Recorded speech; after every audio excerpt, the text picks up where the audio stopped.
Shalom Bapak Ibu dikasih Tuhan. Saya percaya kita semua dalam keadaan sehat. Dan selamat datang di acara Ngeteh. Apa itu Ngeteh? Yaitu ngobrol teologia. Tujuannya adalah supaya setiap para pejabat di DKI memahami pengajaran dasar GBI yang sudah kita ketahui selama ini. Untuk itu, selamat mengikuti tayangan ini seperti kita menikmati secangkir teh dengan santai. Tuhan memberkati.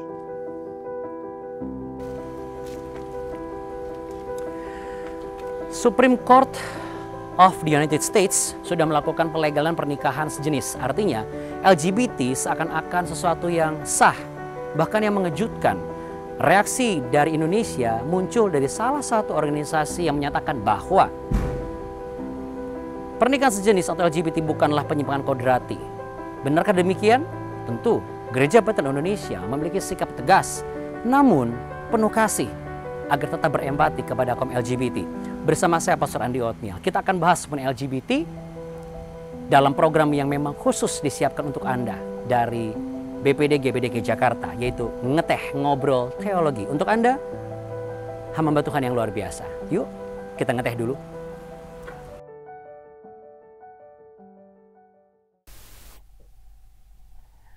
Halo Shalom Bapak Ibu sekalian, salam damai sejahtera dalam Kristus untuk Anda semua yang sudah masuk di channel ini dan siap untuk mengikuti pembahasan LGBT. Sesuatu yang memang perlu dibahas karena bicara mengenai LGBT, bicara mengenai sikap yang tegas, namun juga ada nilai empati di sana. Gereja Bethel Indonesia, khususnya bagi kita, hamba Tuhan yang dibangun GBDK Jakarta, perlu tahu betul bagaimana sudut pandang teologisnya, lalu informasi-informasi yang benar, sehingga kalau ada hal-hal di luar sana yang berkembang, kita bisa memiliki suatu sikap yang sama. Ya, bersama saya sudah hadir 3 hamba Tuhan yang luar biasa akan membahas ini, yaitu ada Pastor Maringan, ada Pastor Petrus, juga Pastor Bumintak. Shalom Bapak-bapak, salam sehat selalu, bisa dibuka maskernya. Salam sehat. Ya, tapi topengnya jangan dibuka, kita nggak ada yang pakai topeng ya, nggak ada pakai topeng. Tapi biasanya orang-orang yang mohon maaf LGBT banyak sekali yang memakai topeng. Sebelum kita ke arah sana, saya ingin menanyakan dulu dan bisa menjadi informasi yang baik juga mengenai LGBT ini, akronimnya. Karena mungkin banyak sekali yang belum mengetahui apa itu LGBT, LGBT. Ya, kira-kira Pak, silakan Pak. Baik, memang kalau bicara soal LGBT itu kan banyak yang bertanya problemnya apa sih, gitu kan? Sebenarnya cuma satu, itu problem tentang identitas manusia. Dan kita tahu memang iblis itu berusaha untuk menghancurkan identitas manusia. Ya, manusia kan segambar sebenarnya Allah. Nanti secara teologis Pak Bun akan memaparkan, saya kan menjelaskan mengenai akronimnya. Karena ada banyak orang salah persepsi tentang LGBT. Ada yang mengatakan gitu ya, LGBT itu singkatan dari lelaki gelap, bini terang. Gitu, itu berarti kita bertiga tuh Pak. Kalau Pak Bun enggak? Dia terang ya.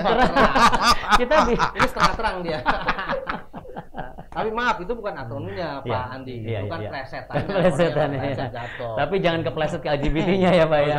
Iya, makanya perlu tahu akronimnya apa. Akronimnya L itu kan lesbian. Seseorang, katakanlah lebih tepat seorang wanita yang menyukai secara seksual dan punya sikap baik terhadap sesama wanita. Jadi bukan hanya sekedar menyukai, tapi ada rasa seksualnya juga muncul. Birahinya gitu kan.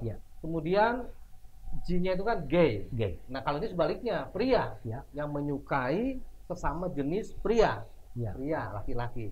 Dengan daya tarik seksualnya. Jelas. Bukan hanya menyukai loh, karena kan untuk menjadi teman juga perlu harus menyukai pribadi seseorang. Makanya tadi saya tambahkan secara seksualnya juga, ada sikap birahi juga. Si B ini kan biseksual. Bisexual. Ini artinya bahwa dia menyukai lain jenis, tetapi juga kalau bahasa anak milenial dia embat juga lain jenis dan sesama jenis. Bahasa elektriknya ACDC. Orang pendidikan lebih jelas. Jadi dia sama sesama lelaki, oke. Jeruk makan jeruk pasmu. Jeruk makan jeruk. Kalau itu enak Om. Jadi maju kena, mundur juga kena. Artinya memang dan kembali lagi konteksnya adalah dengan rasa birahi dan daya tarik seksualnya itu. Jelas. Cuma ini lebih agak serakah kan? Jadi bukan sama, tapi juga yang beda. Ya, istilahnya kalau dalam kalimat bahasa Indonesia, ini kan guru bahasa Indonesia, kepala sekolah nih. Tak ada akar, rotan pun jadilah. bukan juga. Jadi tapi itu bukan artinya kreatif ya, bukan ya? Oh, bukan kreatif. Karena konteksnya beda Oh, ini. beda. Konteksnya bukan kreatif. Tapi soal kreatif nggak kreatif, kepala sekolah yang menjelaskan. Oke. Ini pendidikan. T-nya? Nah, T-nya kan transgender ya. Transgender. Jadi dia merasa gendernya itu berbeda dengan seksnya. Ya. Dia mungkin gendernya dia merasa dia tuh Pria. pria, Ya. padahal seksnya itu wanita. Oke. Maskulin. Nah, kalau ada pendeta mengatakan melambai. Nah, Ya. nah terus ada juga yang mengatakan transgender dengan transseksual apa? Kalau orang transseksual, Iya. jadi dia merasa misalnya wanita pada seksnya dia laki-laki, dia melakukan secara medis menggantikan seksnya supaya gendernya disamakan dengan seksnya. Padahal misalnya dia Jadi organ reproduksinya diganti. ah Operasi. Operasi. Ah, Operasi Thailand organ reproduksi. murah katanya. oh, nggak usah ke Thailand, nggak usah jauh-jauh. di Indonesia juga ada Pak Maringan. Bapak mau tuh tempatnya kan? Di Thailand tuh kan jadi objek wisata kayak Tertarik gitu. Ini- juga rupanya. Enggak, Bapak pernah pengalaman apa gimana? Oh enggak, bukan pengalaman. Bukan. Maksud saya pengalaman menghadapi untuk Oh podcast iya, seperti ini. kalau pengalaman itu kan kita juga membaca, Iya. melihat. Saya juga kan mengajar juga salah satu Ya. mata kuliah ini. Karena kalau kita bicara LGBT, ini serba salah Pak ya. Kalau kita bicara Nggak serius, salah memang. kalau kita bicara serius nanti seakan-akan kita terlalu kaku. Kalau kita bicara terlalu ringan nanti dikiranya seperti menyepelekan atau meledek mereka. Karena kita harus punya sikap tegas, saya Jelas, setuju. harus. Namun juga ada rasa empati. Namun kita juga harus tahu solusinya seperti apa. Karena begini Pak, SCOTUS atau kemarin Supreme Court of the United States itu menggegerkan dunia setelah melakukan pelegalan pernikahan massal. Beberapa negara setuju. Indonesia yang luar biasa juga ada beberapa yang mengatakan bahwa oh ya betul itu karena itu bukan penyimpangan etis, psikologis dan juga secara keberadaan dia sebagai manusia, sebagai ciptaan Allah. Karena base-nya itu on love, dikatakan kasih. Pak Bun, memang kalau kita bicara mengenai Alkitab, kita bicara mengenai sesuatu yang pasti dan absolut, tidak bisa diganggu-gugat. Ya kan? Kalau dari sudut pandang teologi sebagai hamba Tuhan di bawah naungan BPD GBD Jakarta, khususnya Gereja Bethel Indonesia, kita harus punya ketegasan dalam sikap bentuk apa mengenai LGBT ini. Mungkin yang paling pertama itu kita harus menyadari jangan pakai istilah pandangan. Alkitab itu bukan pandangan, itu adalah hukum Tuhan, aturan main. Saya setuju. Itu dia punya otoritatif yang mengikat. Jadi itu bukan pandangan, kita nggak boleh bilang pandangan. Kadang kita bilang pandangan, maka orang jadi memandang kan, mandang jadi diremehin gitu. dari mata turun ke Hati. ini saja. Jadi itu nggak boleh pandangan, adalah keputusan Tuhan yang clear, hitam di atas putih. Barang siapa yang bikin di abu-abu, dia melanggar apa yang Tuhan katakan. Jadi catatan pertama, jikalau ada yang mengatakan bahwa gimana sih, kayaknya Gaby memandang sesuatu ini terlalu kaku gimana, kita langsung bisa menjawab. Kita bukan memandang, tapi kita menerapkan hukum Allah Iya. dalam prinsip Jadi ini. itu nggak bisa sudah nggak bisa digeser itu. Iya. Jadi kalau siapapun lembaga apapun memutuskan, dia sudah melanggar apa yang Tuhan katakan. Dasar firmannya, Jelas kita sudah tahu persis di Roma pasal 1, 27, 28 ya.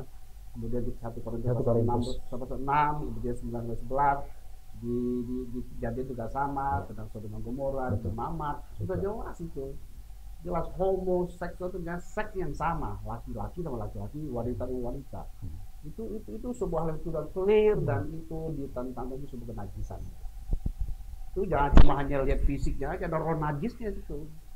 Ada roh jahat di balik itu. ada yang mengatakan bahwa LGBT adalah dosa yang paling rendah dibandingkan dosa-dosa lain. Padahal sebenarnya dosa is dosa, betul ya Pak? Kesalahan Iya, dari iya. kesalahan. Hanya orang-orang yang punya kepentingan aja coba merendahkan atau menurunkan nilai-nilai itu. Hanya kepentingan. Orang-orang begitu adalah orang yang tidak tunduk sama firman Tuhan. Tidak tunduk sama firman Tuhan. Siapapun kita. Gitu. Sekalipun mereka sudah belajar dari sekolah teologi yang mereka anut, lalu mereka memberikan satu hipotesa mereka dengan mengatakan bahwa ini adalah bentuk hak asasi manusia dan Kalau Alkitab sudah jelas dijelasin jadi nggak jelas. Kalau Alkitab sudah jelas jangan dijelas-jelasin. Mau profesor mau dokter, kalau sudah jelas jangan dijelasin. Malah tambah nggak jelas. Itu nggak boleh kita. Alkitab jelas kok. Jelas Tuhan menentang itu. nah ini penting. Dari situ saya pindah ke orang pendidikan dulu, dari sudut pendidikan.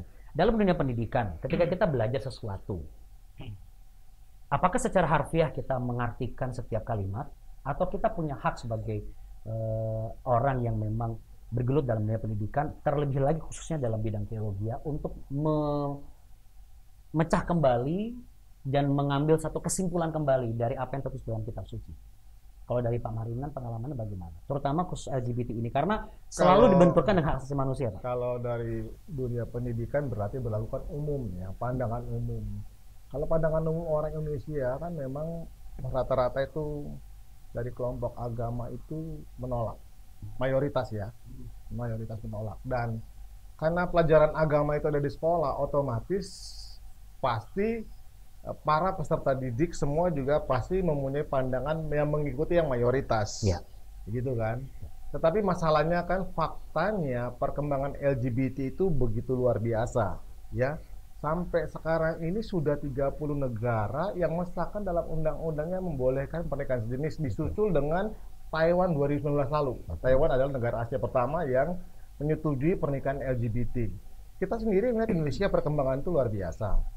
Ya, mereka bahkan beberapa kali kita bikin acara di hotel khusus. Mereka terlalu berpuluh gak berani. Beberapa digerebek di Kelapa Gading, di Kuningan, ya. Itu membuktikan bahwa perkembangan LGBT ini sangat luar biasa. Nah, jelas ini tertolak. Tetapi fakta perkembangan ini tentu harus dianalisa oleh setiap guru, khususnya guru bimbingan konseling. Ya. Kan di setiap sekolah itu ada guru bimbingan konseling.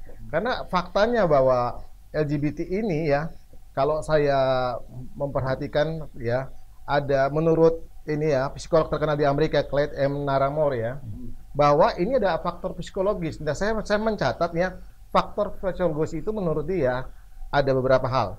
Gangguan hormonal katanya, tapi ini penelitiannya lanjutan belum mendukung katanya. Faktor genetika, penelitian juga belum mendukung. Nah, justru beberapa hal, misalkan ibu yang dominan itu mempengaruhi orang berubah karakter. Makanya, kemudian ayah yang lemah, orang tua yang kejam nih menurut psikolog ini ya, pernikahan orang tua yang tidak bahagia, ya, dimanjakan oleh orang tua yang sama jenisnya, kemudian pendidikan seks yang keliru. Nah, faktor-faktor psikologis itu tentu ada di semua masyarakat nantinya, karena misalkan ibu yang dominan membuat seorang perempuan dia akan lebih seperti ibunya, itu akan mengalami seperti itu. Nah, kemudian yang menarik lagi juga faktor lingkungan. Setiap anak itu ada di lingkungan yang sangat kompleksitasnya tinggi ya. Ya. Artinya di sana juga kemungkinan-kemungkinan itu berubah juga bisa aja. Seperti yang dikatakan oleh Frank Wharton ya, dia melakukan pelayanan 10 tahun membimbing ribuan homoseks ya. Dan dia mengatakan bahwa akar homoseksual yang terdalam itu adalah retaknya hubungan dalam keluarga yang mengakibatkan ketiadaan rasa memiliki dan dimiliki atau ketiadaan pengakuan. Nah, yang kayak gini kan problem-problem rumah tangga gini masih banyak banget. Ya, bahkan saya mendapat masukan-masukan dari komunitas guru di sekolah aja tuh ada yang menyimpang, ada yang gay gitu. Tapi ya udah tahu rahasia gitu. Nah, ini kan bahaya nih. Walaupun bagaimana kalau menurut saya, kan ada faktor psikologis, ada faktor lingkungan. Tentu kalau menurut saya sih dunia pendidikan sih juga kalau mau membentengi anak-anaknya tidak menjadi LGBT, ya hal-hal yang seperti dikatakan oleh peneliti-peneliti ini perlu menjadi perhatian kita bersama. Jelas Indonesia mayoritas menolak LGBT. Artinya kalau ada negara yang menerima, kita bukan mereka. Ya. Kita bukan mereka. Kita tidak harus ikut mereka. Karena kita kultur, budaya, agama kita juga lebih cenderung semuanya lebih menolak. Ya harusnya kita sepakat kepada hal-hal yang mayoritas ini untuk di dalam berinteraksi secara sosial. Karena di dalam pendidikan itu sangat sosial, sangat kompleks, dari berbagai agama, suku, bahasa. Ya. Tentu itu harus diperhatikan, saya kira. Berarti kalau ada sesuatu yang mengatakan bahwa di luar dari Gereja Baptis Indonesia itu bukan penyimpangan kodrati, baik secara psikologis maupun etis, berarti kita mengambil kesimpulan dari yang Pak Maringan sampaikan tadi. Itu kan mereka. Tapi kami, Gereja Baptis Indonesia, kita punya sikap yang jelas dan tegas mengenai hal ini. Karena ini sesuatu yang absolut tadi. Keputusan Allah, hukum Allah, kebenaran Allah bukan pandangan teologis dari Gereja Baptis Indonesia. Lalu kira-kira faktor apa yang bisa mempengaruhi seseorang itu, kira-kira selain tadi dari yang Pak Maringa sampaikan? Mungkinkah dalam gereja seseorang itu bisa terdeteksi sebagai LGBT? Bagaimana kita bisa mengetahui itu selain dari gestur? Lalu jikalau misalnya sesuatu terjadi, tiba-tiba in case setelah sekian belasan tahun, puluhan tahun, saya nggak tahu apakah Anda pernah, Bapak-bapak pernah mendengar case seperti ini. Apa sih yang harus dilakukan sebagai seorang Kristen pada umumnya dan sebagai hamba Tuhan khususnya, ketika tiba-tiba, waduh, kejadian ternyata mungkin anaknya seperti itu, atau mungkin pekerjaannya seperti itu, atau bahkan pasangan hidupnya seperti itu, tapi sudah ada di bawah naungan Gereja Baptis Indonesia. Sebelum kita masuk kepada hukum Gereja Baptis Indonesia ya, tapi apa yang harus dilakukan dan bagaimana reaksinya yang paling tepat? Silakan. Mungkin saya menambahkan sebentar ya. Boleh. Boleh. Mungkin kita juga harus memahami latar belakang dari LGBT ini kan, beberapa faktor yang mengakibatkan seseorang akhirnya menjadi LGBT kan. Tadi kan sudah ada psikologisnya, faktor lingkungannya. Makanya saya akan tambahkan. Boleh. Saya akan tambahkan 3 gitu. Yang pertama, faktor keluarga bisa mengakibatkan sang anak atau seorang menjadi LGBT. Bisa aja ketika orang tua mengharapkan anaknya menjadi seorang laki-laki, tiba-tiba yang lahir perempuan, dia akan coba merubah karakternya si anak. Itu bisa faktor keluarga. Maka di sini keluarga sangat penting loh peranannya. Jadi maksudnya, mohon maaf, dikenakan baju perempuan padahal dia laki-laki, atau dikasih robot-robotan atau main laki-laki padahal dia perempuan, kira seperti itu. Itu faktor keluarga. Yang kedua, ini bisa tadi juga sudah dikatakan faktor pergaulan teman-teman. Kalau dia dalam komunitas yang salah, kata firman Tuhan, kalau firman Tuhan lebih pergaulan yang buruk merusak kebiasaan yang baik. Jangan kamu sesat, pergaulan yang buruk merusak dalam konteks bahasa Inggrisnya kan dikatakan bukannya merusak kebiasaan, tapi menghancurkan karakter yang baik. Karakter dirusak. Jauh lebih dalam ya. Oh iya, kalau udah rusak harus diganti. Iya kan? Nah, kita lihat pergaulan itu memang sangat memegang peran penting. Nah, ketika si anak mau masuk ke komunitas LGBT, kita juga harus memantau mereka. Memantau dalam arti kita nggak membatasi, artinya ya kita tetap melihat, oh, nah kamu harus begini. Nah, yang ketiga ini faktor pendidikan dan faktor agama. Tadi kalau benar udah ya. Jadi artinya bahwa kalau pendidikan itu atau pendidikan agama termasuk dangkal, apalagi tadi dikatakan bahwa ada juga guru-guru yang terindikasi homoseksual. Ini bukan terindikasi Pak Maringan, keponakan saya, guru agama Kristennya melambai. Aduh, yang laki-laki gitu loh. Jadi sampai akhirnya ini komunikasi gitu. Jadi ada itu. Nah, itu apakah, mohon maaf, kan Gereja Indonesia punya sikap teologis yang jelas ya, bukan pandangan, sikapnya yang jelas bahwa apa? Bahwa percaya Roh Kudus bisa mengubah karakter seseorang. Mungkinkah juga ada faktor di luar lingkungan tadi, ada faktor spiritual yang salah sehingga ia tercengkeram dalam satu pengertian yang keliru bahwa dia terperangkap? Saya mau melengkapi apa yang disampaikan oleh Pak Maringa, Pak Petrus. Boleh, silakan Pak. Sebenarnya kan manusia itu bagaimana perilaku bukan karena bentuk fisiknya ini yang utama, programnya. Boleh ulangi sekali lagi Pak. Jadi yang utama itu bukan fisik, bukan fisiknya. Gitu. Kayak seperti kamera handphone ini, kita kamera mulai sebagus apapun kalau kita tidak punya aplikasi, jangan jalan. Jangan jalan. Ini seliar-liarnya libido seksual itu dari jiwanya, jiwanya dari pikirannya, bukan dari organ fisiknya, bukan. Sebab bagaimanapun hormon kita bekerja sangat dipengaruhi oleh jiwa kita. Contoh kalau kita lagi makan enak, orang berbicara sesuatu yang tidak mengenakan ketika makan, langsung nafsu makan turun gitu. Turun kan? Ya, mempengaruhi ya. Iya, karena faktor ini sangat penting dipahami bahwa program apa yang memenuhi jiwa seseorang. Alkitab memprogram kita dengan kebenaran. Kalau orang menjadi LGBT karena di programnya dunia ini dia, di program dunia lalu dia coba membesar-besarkan dan setan masuk di dalamnya juga, mengumbar hawa nafsu gitu. Manusia kan pertama nggak suka, lama-lama digencet terus lama jadi suka. Allah bisa karena biasa kan dibentuk gitu. Jadi programnya itu, jadi ini jadi suatu hal yang bukan karena hormon badannya yang menentukan utama, itu adalah software-nya dia. Lalu bagaimana cara dari LGBT Indonesia untuk bisa memberikan satu, bukan pandangan, tapi sebagai satu sikap yang tegas, namun tetap berempati, Pak. Karena kadang-kadang ketegasan itu jadi langsung bertuburkan dengan seakan-akan bahwa kita tuh antipati. Padahal kita tidak antipati loh. Ya. Itu jelas kita harus disebut bahwa itu tidak benar. LGBT itu tidak dibenarkan dalam kacamata apapun dari firman Tuhan. Tidak dibenarkan. Tapi kita harus punya pelayanan untuk menolong mereka keluar. Kita bukan memunculkan mereka. Such as seperti apa kira-kira? Nah, kita kalau mereka tentu dengan catatan kalau mereka mau kan mereka rata-rata kan menutup diri juga kan. Iya. Kalau ada jemaat kita, ada pekerja kita sebagai atasan kita harus panggil, dikonseling, dibimbing, harus berikan disiplin rohani, harus, nggak bisa enggak. Kalau kita nggak begini, nanti kan virusnya kan menyebar kemana-mana, jadi COVID loh.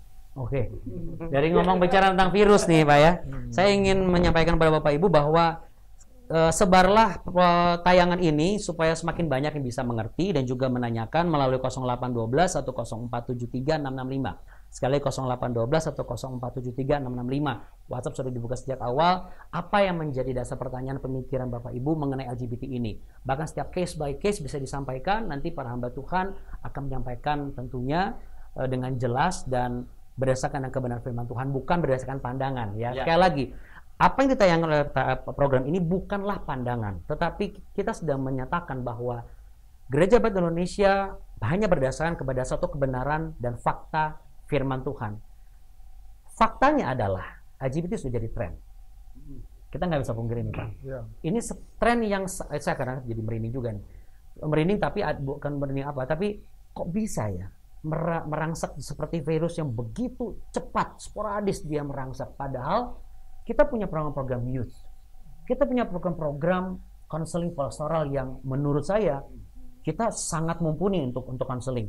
Kira-kira apa yang harus dilakukan kembali supaya kita bisa menjadi benteng pertahanan yang kokoh di Gereja Baptis Indonesia? Yang pertama jangan menganggap mereka itu hebat besar, enggak. Gereja Tuhan tetap menguasai dunia. Tetap bagaimana dengan mimpinya Nebukadnezar tentang batu yang dari atas tanpa bertentangan tuh ke bawah tuh seluruh muka bumi itu. Jadi mereka memang kelompok mereka ada, tapi itu tidak berarti bahwa gereja kebenaran itu nggak berkembang. Amin. Ya. Pasti keterang pasti mengalahkan gelap. Amin. Hanya orang-orang yang tidak mau saja mereka yang lalu bikin satu komunitas. Gitu. Lalu yang praktikalnya kira-kira praktisnya bagaimana Pak untuk bisa menyikapi ini? Kalau saya nggak gini Pak ya, fakta ya Kementerian Kesehatan pernah merilis tahun 2006. Kalau kita googling di data udah pernah merilis sampai sekarang tidak ada bahwa LGBT ini kan ada 3% dari total penduduk Indonesia.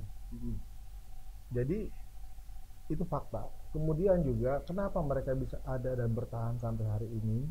Karena mereka satu mengatasnamakan hak asasi manusia, sehingga hak mereka dilindungi gitu. Kalau perhatikan baca yang di Kuningan, di Gerebek itu, ya kan, dikenakan pasal oleh polisi, pasal itu katanya tidak bisa. Begitu. Karena kenapa? Tidak ada pasal yang menyangkut LGBT. Tidak ada transaksi sosial, segala macam. Dianggap seperti itu dari lawyer-lawyernya. Berarti kan juga dari hukum juga seperti itu. Nah, kalau saya memperhatikan ini kepada jemaat, kepada peserta didik, karena di dalam peserta didik juga di dalam kurikulum anak SMA, di dalam materi PKN nanti ada materi HAM, ya nanti itu bisa muncul dalam pandangan anak-anak juga ada yang mendukung membela mereka kan atau HAM. Nah ini yang diingatkan, HAM itu adalah hukum produk manusia, ya Alkitab adalah hukum tertinggi, ya itu hukum tertinggi. Jadi artinya gini, mau mana? Karena kita akan membela yang hukum yang paling tertinggi gitu. Kalau di Indonesia sumber segala hukum itu adalah Undang-Undang Dasar 45. Iya kan? Semuanya harus menginduk ke situ. Nggak ada yang lebih itu. Harus nggak boleh menentang itu. Dan saya percaya juga harusnya hukum yang itu tertinggi Alkitab, jadi harusnya nggak boleh bertentangan dengan Alkitab. Jadi ini harus diberi pemahaman. Misalkan tadi Pak Bun udah bilang ya beberapa ayat tadi ya, kalau menurut saya itu sangat tepat. Misalkan begini ya. Roma 1 ayat 20 tadi mengatakan bahwa kalau seseorang melakukan hubungan seksual sesama sejenis dikategorikan itu perbuatan mesum dan sesat. Udah jelas dosa dong. Dosa.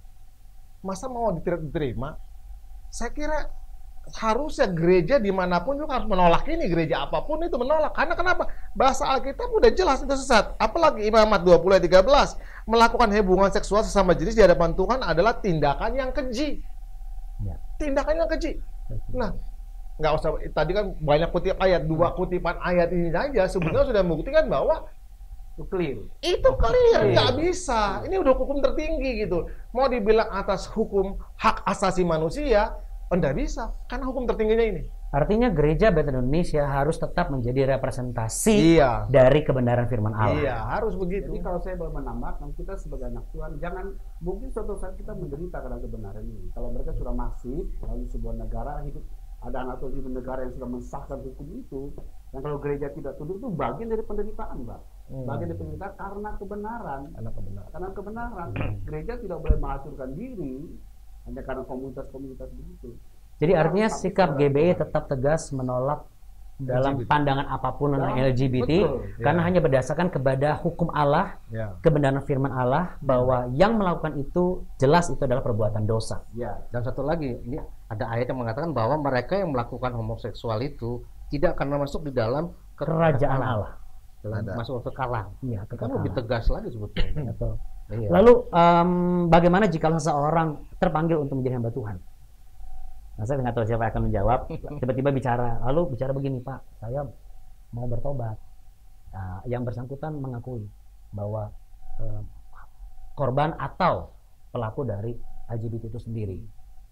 Apakah diperbolehkan diberi kesempatan karena keinginan itu, atau ada proses yang harus dia dilakukan? harus melalui serangkaian screening proses. Iya. Seperti apa Tidak boleh screening kira-kira? gegabah dalam hanya menerima sebuah pengakuan aku sudah berubah, sudah berketuk. Itu gampang ngomongin itu. Betul, saya setuju. Dia harus dilatih, dipantau, dilihat perkembangannya. Gitu. Berarti faktor hati Bapak menentukan sekali untuk gereja-gereja Bethel Kita Indonesia nggak dari menolak mereka, tapi Tidak kita menolak. mau menyelamatkan mereka, membawa mereka kepada kebenaran. bagaimana untuk seseorang yang tetap bersikukuh dan bersikeras bahwa saya terjebak dalam wujud saya yang sekarang karena saya merasa saya adalah seorang perempuan. Itu kalau saya mengatakan dia bukan terjebak, dia itu hanya Pola membenarkan pikir. dirinya aja. Menyatakan diri dia, membenarkan dirinya. Iya, gini, jiwa kita ini kita bisa begini, siapa yang ngajar? Kan dunia mengisi kita, Iya. ya kan? Atau pengalaman yang membuat dia luka psikologis ya. Iya. Mungkin pelecehan seksual yang dia tidak pernah cerita. Bisa jadi. Jadi kalau dia mau menerima Kristus kan memberikan identitas yang baru. Amin. Dia harus program dirinya, Amin. gitu.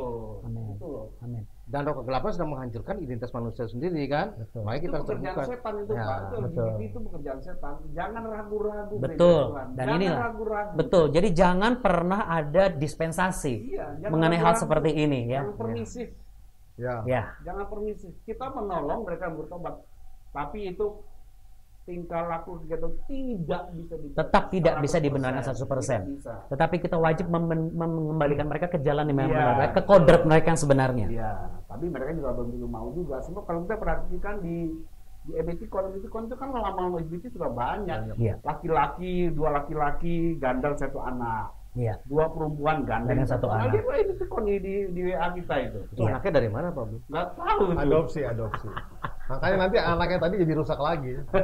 Dia rusak lagi dia. Udah rusak. Udah kehilangan gambar diri banget. Oke. Nah, Pak, terakhir Pak, dari Pak Bun Mintet deh, kira-kira. Secara firman Tuhan, apa yang harus menjadi pegangan teguh untuk sekarang di luar dari hamba Tuhan, tapi sebagai seorang ayah, sebagai kepala keluarga, untuk bisa memastikan bahwa bisa memberikan citra diri yang baik. Kira-kira apa Pak Bun? Dari Ya, pengalaman kalau pribadi kita Pak sebagai Bun. orang tua bisa ada pendekatan, kita harus punya teladan ya. Harus kalau kita bersalah, akuilah sama anak. Supaya jangan dia terluka, ini dia mencari yang lain, kepolisian dirinya. Gitu. Lalu yang kedua kita juga harus mengajarkan kebenaran, strik kebenaran itu kepada mereka. Jangan abu-abu caranya. Jangan abu-abu. Abu-abu itu maksudnya bagaimana? Kalau Alkitab sudah mengatakan putih, Ya. jangan kita karena emansipasi wanita, si sapi lah, si apa, jangan. Ya katakannya tidak katakan tidak. Jangan. Ya, Gas. karena iya, tidak. Iya. Dosa is Pada dosa. alasan karena dia dari gen apa? Dari gen yang mana? Kita memang punya sisi feminin juga. Maskulin tentunya dari sini kita bisa lembut, bisa kasar.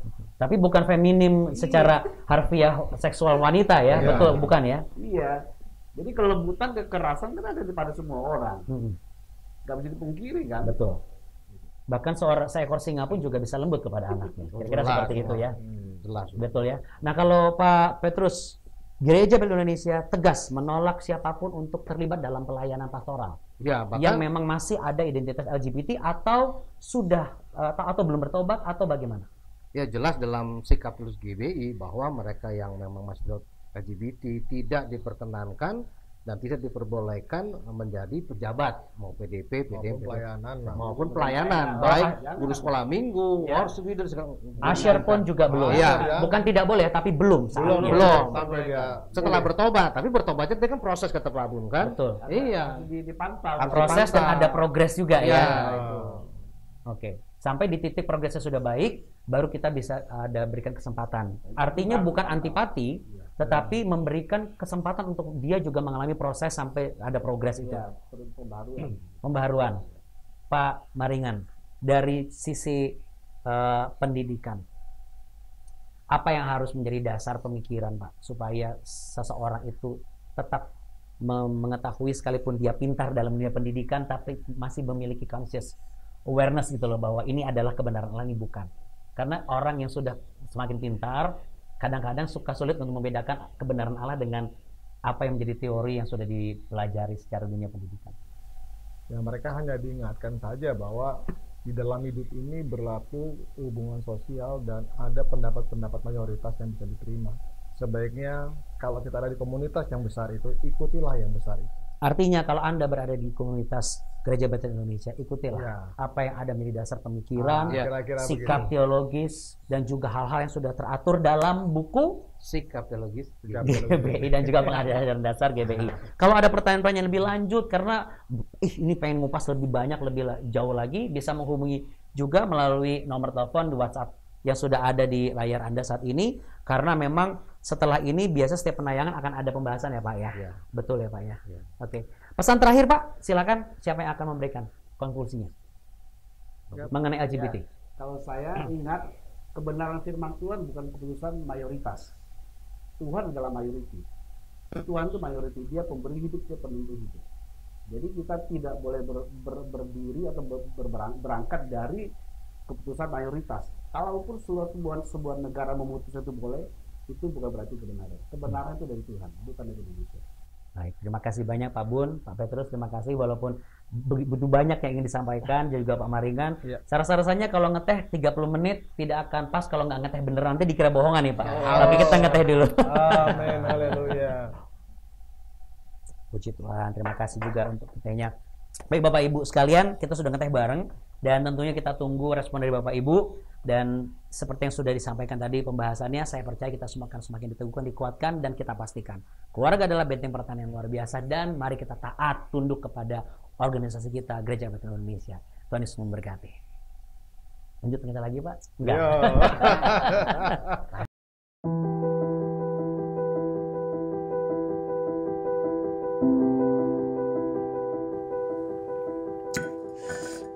Puji Tuhan, Bapak Ibu terima kasih telah mengikuti tayangan ngeteh saat ini, Ngobrol Teologia, dan ikuti terus tayangan ini setiap minggunya. Tuhan Yesus memberkati.